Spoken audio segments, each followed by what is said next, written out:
এখান থেকে উনি বসে এই দেশটাকে আরো আমাদের যে ছাত্রদের রক্তের বিনিময়ে আমরা যে দ্বিতীয় স্বাধীনতা পেয়েছি ওই স্বাধীনতাকে নষ্ট করার জন্য এখান থেকে উনি একটা মাস্টার প্ল্যান করতেছে, বিভিন্ন ধর্ম থেকে উস্কানি দিয়ে বিভিন্ন কলেজ ভার্সিটি জীবনী উস্কানিমূলক ভাবে দিয়ে সম্পূর্ণ ওনার প্ল্যানিং ভাবে এটা করতেছে। এরকমই ধর্মের নামে তারা হচ্ছে দেশের জঙ্গিবাদ সৃষ্টি করতে চায়, নৈরাজ্য সৃষ্টি করতে চায়, মানুষ হত্যা করতে চায়, তাদের কেউ মেনে নেবে না। সুতরাং সেটা জঙ্গি সংগঠন, মানুষ হত্যা সংগঠন, সেটা সবাই বয়কট করবে। এটাই এখনো সজাগ আছি আমরা যারা হচ্ছে 24-এর এই আন্দোলনের সাথে আমরা সম্পৃক্ত ছিলাম এবং যারা হচ্ছে এই চেতনাকে ধারণ করি, আমরা এখন সজাগ আছি। যে কোনো দেশ বিরোধী চক্রান্তকে আমরা যে কোনো সময় নস্যাৎ করার জন্য আমরা সজাগ আছি ইনশাল্লাহ। মুসলিম ভাইদেরকে কুরবানি দেওয়ার কারণে তাদেরকে ওখানে জবাই করা হয়েছে। আমাদের বাবরি মসজিদ সহ ভারতে বিভিন্ন মসজিদ তারা ভাঙচুর করেছে। আমি এই বিষয়টাকে খুবই ন্যক্কারজনক ভাবে দেখছি। এবং প্রথম যে প্রশ্নটা ছিল আপনার যে জুলাই গণ অভ্যুত্থানে এবং ছাত্র শিবিরের আজকের যে প্রোগ্রাম, এই প্রোগ্রামটা মূলত এই যে কালকের ঘটনা, গতকালকে ইসকন এবং হিন্দু সম্প্রদায়কে উস্কে দেওয়া, এটা মূলত আওয়ামী ফাসিস্টদের একটা চক্রান্ত। দেশকে অস্থিতিশীল করার জন্য, একটি অকার্যকর ব্যর্থ রাষ্ট্রে পরিণত করার জন্য এই আওয়ামী ফাসিস্টরা 5 তারিখে পলাতকের পর থেকে তারা ভারতের সহযোগিতায় তারা এই ফ্যাসিস্ট হাসিনার সহযোগী দোসর মোদির মাধ্যমে বাংলাদেশকে একটি অকার্যকর রাষ্ট্র করার জন্য তারা বিভিন্নভাবে পায়তারা করে আসতেছে। এবং আপনারা দেখছেন যে তারা বিভিন্ন আন্দোলন নামে, বিভিন্ন রিক্সা চালক, আনসার লীগ, বিভিন্ন লীগ নামে তারা আসছে, রাষ্ট্রকে একটি ব্যর্থ রাষ্ট্রে পরিণত করার চেষ্টা করছে। সর্বশেষ তাদের একটা ট্রাম্প কার্ড ব্যবহার করতেছে। এই ট্রাম্প কার্ডটা হচ্ছে সংখ্যালঘু। তারা বাংলাদেশে এই সংখ্যালঘু ইস্যু নিয়ে তারা আন্তর্জাতিক মিডিয়াতে জাতিসংঘের কাছে উপস্থাপন করতে চায় যে বাংলাদেশে সংখ্যালঘুরা খুব নির্যাতিত, নিষ্পেষিত। কিন্তু আমার প্রশ্ন, এবং বাংলাদেশের জাতি এবং আন্তর্জাতিক মিডিয়া সবাই জানে 1971 সালের পর থেকে এই বাংলাদেশে কোনো সাম্প্রদায়িক দাঙ্গা হাঙ্গামা হয় নাই। অথচ আমাদের পার্শ্ববর্তী দেশ যে ভারতের তৈরি করা ইসকন, তারা আমাদের ভাইদেরকে, মুসলিম ভাইদেরকে কুরবানি দেওয়ার কারণে তাদেরকে ওখানে জবাই করা হয়েছে। আমাদের বাবরি মসজিদ সহ ভারতের বিভিন্ন মসজিদ তারা ভাঙচুর করেছে। অথচ আমরা বাংলাদেশে হিন্দুদের মন্দির পাহারা দিয়েছি, তাদের অনুষ্ঠানে আমরা টাকা দিয়েছি, সরকার পক্ষ তাদেরকে টাকা পয়সা দিয়েছে, অনুদান দিয়েছে, সাহায্য করছে। অথচ আজকে এই ভারতের ইসকন সদস্যরা বাংলাদেশকে একটি ব্যর্থ রাষ্ট্রে পরিণত করার জন্য তা আমাদের মুসলমান ভাইদের উপর আক্রমণ করছে, এই দেশকে একটি অকার্যকর রাষ্ট্র করার জন্য। মূলত প্রধান টার্গেট হচ্ছে তারা দেশে অস্থিতিশীল পরিবেশ তৈরি করতে চায়, যাতে মুসলমান এবং হিন্দু সম্প্রদায়ের একটা দাঙ্গা হাঙ্গামা হয়। এটা সম্পূর্ণটা ফাসিস্ট হাসিনার চক্রান্ত। এর বিরুদ্ধেই বাংলাদেশ ইসলামী ছাত্র শিবির এখানে প্রোগ্রামটা আয়োজন করছে। আমি একজন সাধারণ ছাত্র হিসেবে তাদের এই ভালো কাজের অনুসারী হয়ে তাদের এই সমর্থন জানিয়ে আমি তাদের পক্ষে এখানে এসেছি। এবং তারা জানাইছে এই ফাসিস্ট হাসিনাকে যদি আমরা বিচারের আওতাধীন নিয়ে আসতে পারি, তবেই এই বাংলাদেশের সকল প্রকার দাঙ্গা হাঙ্গামা, সকল প্রকার আন্দোলন বন্ধ হয়ে যাবে। এই সকল রাজনীতির মেরুকরণ চলতেছে, আওয়ামী ফ্যাসিস্ট করাচ্ছে এই সকল। এই ইসকনকে আমরা অবশ্যই চাই যে অবশ্যই উগ্রবাদী জঙ্গি হিসেবে আখ্যায়িত করে বাংলাদেশ থেকে নিষিদ্ধ করা হোক। আচ্ছা ভাই, ইসকন তো হিন্দু সম্প্রদায়ের মনে করে তাদের ধর্মীয় একটা সংগঠন, তা আপনারা আসলে কিভাবে দেখছেন জিনিসটা? জি, আসলে প্রত্যেকটা ধর্মের, প্রত্যেকটা জাতি ভেদে একটা দল থাকে, বিভিন্ন দল থাকে। মুসলমানদের বিভিন্ন দল আছে, এই যেমন বাংলাদেশ জামাত ইসলাম, ইসলামী ছাত্র শিবির, হেফাজতে ইসলাম, তারপর বিভিন্ন যে সংগঠনগুলো আছে। এবং হিন্দুদের মধ্যে আরো সংগঠন আছে, শুধু ইসকন না। এবং বাংলাদেশে বিভিন্ন মিডিয়া প্রচার যেটা করে, বাংলাদেশের যে মুসলমানদেরকে জঙ্গি হিসেবে আখ্যায়িত করে, যে হিজবুত তাওহীদ, হিজবুত তাওহীদ, হিজবুত তাহরিক, আনসারুল্লাহ বাংলা টিম, এদেরকে জঙ্গি হিসেবে উগ্রবাদী বলা হয়। কিন্তু যদিও আমাদের মুসলমানদের মধ্যে এরকম উগ্রবাদী থাকে, অবশ্যই হিন্দুদের মধ্যে উগ্রবাদী সংগঠন আছে। যেমন ভারতে আপনারা দেখছেন এলটিটি, তামিলনাড়ুতে তার কি না করছে। এই তামিলনাড়ুর এলটিটির একটা অনুকরণ মেরুকরণের মাধ্যমে এই ইসকন তৈরি হয়েছে। এই ইসকন একটা জঙ্গি সংগঠন, সারা পৃথিবীব্যাপী এরা জঙ্গি সম্প্রদায়, এরা উগ্রবাদী, উস্কানিমূলক সকল দেশে অশান্তি স্থাপন করার জন্য এরা উস্কা দেয় মানুষকে। ইসকন কি আপনারা সংস্কার চান না কোন একেবারে আমরা নিষিদ্ধ চাই? আমরা চাই না ইসকন বাংলাদেশে থাক, কারণ বাংলাদেশে আমরা চাই সম্প্রীতির বাংলাদেশ। এখানে কোনো উগ্রবাদীর স্থান নাই, চাই মুসলমান হোক অথবা হিন্দু হোক। আমরা সবাই চাই যে যারা উগ্রবাদিতা করবে তাদেরকে নিষিদ্ধ করা হোক। এবং ইসকনকে 100% নিষিদ্ধ করতে হবে, কারণ অন্যায়ভাবে একজন আইনজীবীকে তারা হত্যা করেছে। বিষয়টা হচ্ছে তার ধর্মীয় সংস্কার হিসেবে না, তার আসলে মূলত হচ্ছে এটি ইন্ডিয়ার হচ্ছে একটা সংস্কার।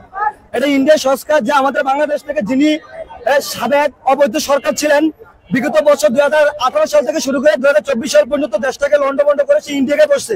ওইখান থেকে উনি বসে এই দেশটাকে আরো আমাদের যে ছাত্রদের রক্তের বিনিময়ে আমরা যে দ্বিতীয় স্বাধীনতা পেয়েছি, ওই স্বাধীনতাকে নষ্ট করার জন্য ওইখান থেকে উনি একটা মাস্টার প্ল্যান করতেছে, বিভিন্ন ধর্ম থেকে উস্কানি দিয়ে, বিভিন্ন কলেজ ভার্সিটি জীবনী উস্কানিমূলক ভাবে দিয়ে সম্পূর্ণ ওনার প্ল্যানিং ভাবে এটা করতেছে।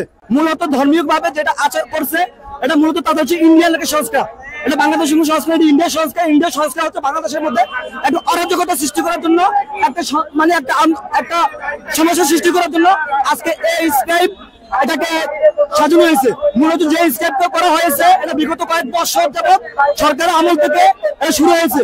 আমরা নিঃশর্ত ভাবে এখান থেকে ঘোষণা দিতে চাই, এই স্কাইপকে নিষিদ্ধ করতে হবে, এবং আমার ভাইয়ের যে হত্যা করেছে ওই হত্যার দাবিতে তার দৃষ্টান্তমূলক শাস্তি এবং জনসম্মুখে তাকে ফাঁসি দিতে হবে। এবং আমাদের ভাইকে যারা জুলাই আগস্ট থেকে শুরু করে যে হত্যা করেছে এই সরকার, আমরা চাই ওই ফাঁসিবাদ সরকারকে ইন্ডিয়া থেকে এনে জনসম্মুখে তাকে ফাঁসি দেওয়া হয়। পরবর্তীতে যে সরকার ক্ষমতা আসবে তারা যাতে কোন দুঃসাহস না করতে পারে বাংলাদেশের আলেম থেকে শুরু করে সাধারণ ছাত্রদের উপর কোনো হামলা, কোন মিথ্যা মামলা দিয়ে ফাঁসি দেওয়া কোনো না করতে পারে। এই সরকারকে ফাঁসি দিয়ে জনসম্মুখে প্রমাণ করতে হবে এই বাংলাদেশ, এই বাংলা বৈষম্য বিরোধী বাংলাদেশ, এই বাংলাদেশের মধ্যে কোন ফাঁসিবাদের ঠাঁই নাই, এই বাংলাদেশের মধ্যে কোন স্বৈরাচারের ঠাঁই নাই। এটা প্রমাণ করতে হবে এই বাংলাদেশের মধ্যে। আমি ডক্টর ইউনূস স্যারকে আমি এখান থেকে বলতে চাই, উনি যেভাবে হোক, যে মাধ্যম দিয়ে হোক, এই ফাঁসিবাদ সরকার এমনি কাউয়া কাদের তাদেরকে সহ পুরো জনসমক্ষের মধ্যে এনে দৃষ্টান্তমূলক শাস্তি দেওয়া করছে বাংলাদেশ ছাত্র সমাজ। এবং বাংলাদেশ ছাত্র সমাজকে যেভাবে বিরন্তভাবে গুল্লি, চিতাগুল্লি এবং ধরে ধরে এনে হত্যা করেছে, শিশুদেরকে হত্যা করেছে। আমি মনে 1971 সালেও এতগুলো ছাত্র মরে নাই। যে 52 ভাষা আন্দোলন থেকে শুরু করে আজকে ওই 52 ভাষা আন্দোলন এত ছাত্র নিহত হয় নাই। এই 2024 সালে 2018 সাল থেকে শুরু করে 2024 সালে যতগুলো ছাত্র নিহত হয়েছে, যতগুলো শিশু নিহত হয়েছে, সাধারণত ওনার ছেলে, ওনার বাবার শুধু মৃত্যুবার্ষিক উপলক্ষে বিভিন্ন ভাষা বলে এক মৃত্যুতে এক একজন ফাঁসি দেওয়া হতো। এখানে আমাদের উদ্দেশ্য মূলত হচ্ছে, প্রথম উদ্দেশ্য ছিল হচ্ছে আমাদের দেশ বিরোধী যে চক্রান্ত চলছে, ইসকন কর্তৃক গতকালকে যে হত্যা হয়েছে, এবং বিগত সময়ে আমরা দেখছি যে বিভিন্ন ক্যাম্পাসগুলোতে হচ্ছে অরাজকতা সৃষ্টি করছে একটা অদৃশ্য শক্তি বলতে পিছন দিক থেকে তারা এই কার্যক্রমগুলো পরিচালনা করছে। তো আমরা হচ্ছে তাদের এই কার্যক্রমগুলোকে আমরা হচ্ছে তাদেরকে যে জানান দেওয়ার জন্য যে আমরা হচ্ছে এখনো সজাগ আছি। আমরা যারা হচ্ছে 24-এর এই আন্দোলনের সাথে আমরা সম্পৃক্ত ছিলাম এবং যারা হচ্ছে এই চেতনাকে ধারণ করি, আমরা এখন সজাগ আছি। যে কোনো দেশ বিরোধী চক্রান্তকে আমরা যে কোনো সময় নস্যাৎ করার জন্য আমরা সজাগ আছি ইনশাল্লাহ, সেটা জানান দেওয়ার জন্য আজকে আমাদের এই আয়োজন। আচ্ছা, এই যে ইসকন যে সংগঠনটা, এটা তো হিন্দু সম্প্রদায় যারা রয়েছে তারা তো নিজেরাই ওদের ধর্মীয় সংগঠন হিসাবে মনে করে, তো জিনিসটা আপনারা কি হিসাবে দেখছেন? ইসকন যদি শুধু ধর্মীয় সংগঠন হতো তাহলে তারা কেবল মন্দিরে তাদের পূজা সংক্রান্ত কাজে ব্যস্ত থাকতো। কিন্তু আমরা দেখছি বিগত সময়ে তারা অহেতুক এমন একটা সময় তারা হচ্ছে এমন কিছু আন্দোলন করছে যেগুলো হচ্ছে পুরোপুরি অযৌক্তিক, এবং হচ্ছে পুরোপুরি তারা এমন একটা কার্যক্রম করছে পার্শ্ববর্তী কোন একটা দেশ থেকে তারা হচ্ছে তাদের সকল চিন্তা ভাবনা লালন করে তারা হচ্ছে পার্শ্ববর্তী দেশের প্রেসক্রিপশনের মাধ্যমে তারা হচ্ছে এই দেশের মধ্যে হচ্ছে একটা ভিন্ন রকম একটা পরিবেশ তৈরি করছে। এবং তারই ধারাবাহিকতা তারা কারণ হচ্ছে তারা চাচ্ছে যে আমাদের এই দেশের যে স্বাধীন যে সম্প্রীতির বাংলাদেশ, আমাদের এই সম্প্রীতির বাংলাদেশ থেকে তারা চাচ্ছে যে কোনো মূল্যে এখানে এমন একটা পরিবেশ তৈরি করুক যে পরিবেশের মাধ্যমে তারা হচ্ছে বিশ্বের বিভিন্ন দেশকে দেখাক যে আমাদের এই বাংলাদেশ আসলেই নিরাপদ ছিল হচ্ছে শেখ হাসিনার কাছে। কিন্তু তারা যে এই বাংলাদেশটা যে এখন পুরোপুরি নিরাপদ, এখন যে সবাই তার মত প্রকাশের স্বাধীনতা পেয়েছে, এখন যে সবাই তারা তাদের হচ্ছে সকল স্বাধীনতা ভোগ করতে পারছে, অন্তত মানুষ আর কিছু পারুক আর না পারুক তার মনের কথাগুলো, তার মনের কষ্টগুলো তারা হচ্ছে বলতে পারছে। একটা সময় এমনও ছিল যখন হচ্ছে তার স্বজন হারানো হয়েছে, তার স্বজনের বিয়োগ হয়েছে, কিন্তু তারপরে দেখা যাচ্ছে যে তখনও এমন কোনো মানে কান্নাটা পর্যন্ত করার মতো পরিবেশ ছিল না।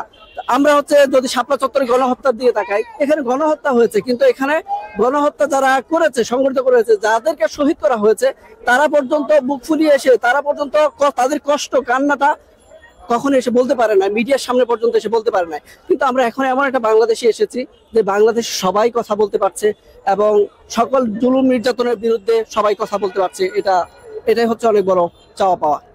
আপনি গতকাল দেখেছেন যে চট্টগ্রামে আমাদের জসকোটের প্রাঙ্গণে পবিত্র অঙ্গল যেটা বলি, আইনি যারা আছে পবিত্র একটা অঙ্গল বলে, সেই জায়গাতে আপনার ইসকন যারা উগ্রবাদী সন্ত্রাসী, তারা হচ্ছে আমাদেরকে আইনজীবীকে হত্যা করে এবং তারা বিভিন্ন তাদের ধর্মীয় যে অস্ত্রশস্ত্র আছে, দেশীয় অস্ত্রশস্ত্র আছে, সেগুলো নিয়ে নিরস্ত্র মানুষের হচ্ছে ঝাঁপিয়ে পড়ে এবং ভাঙচুর চালায়, মসজিদে হামলা করে। তারই পরিপ্রেক্ষিতে ইসকন একটি জঙ্গিবাদী সংগঠন হিসেবে প্রমাণিত হয়েছে। সে আমরা রাষ্ট্রীয়গতভাবে এটাকে আমরা নিষিদ্ধ করার দাবিতে বাংলাদেশ ইসলামী ছাত্র শিবির ঢাকা শাখার উদ্যোগে আমরা হচ্ছে একটা বিক্ষোভ সমাবেশের মাধ্যমে আমরা তাদেরকে একটা আহ্বান জানাই যে ইসকনকে একটি ধর্মীয় সংগঠন নামে তারা হচ্ছে দেশে রৈরতা সৃষ্টি করছে, তারই একটা প্রতিবাদ সৃষ্টি করার মাধ্যমে আমরা আজকের এই মার্কি হচ্ছি।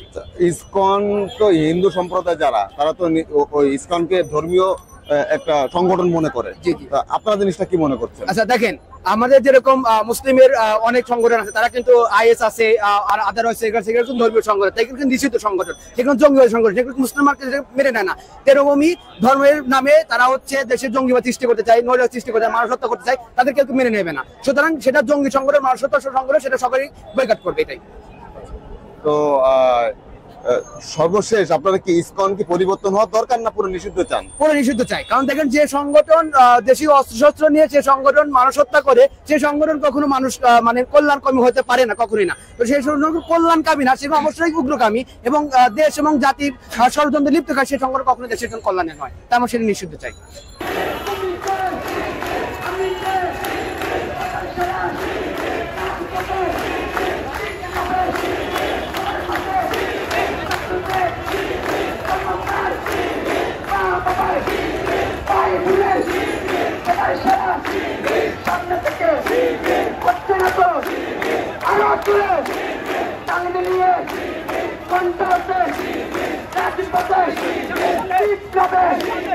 আমাদের তোমাদের সবার সারা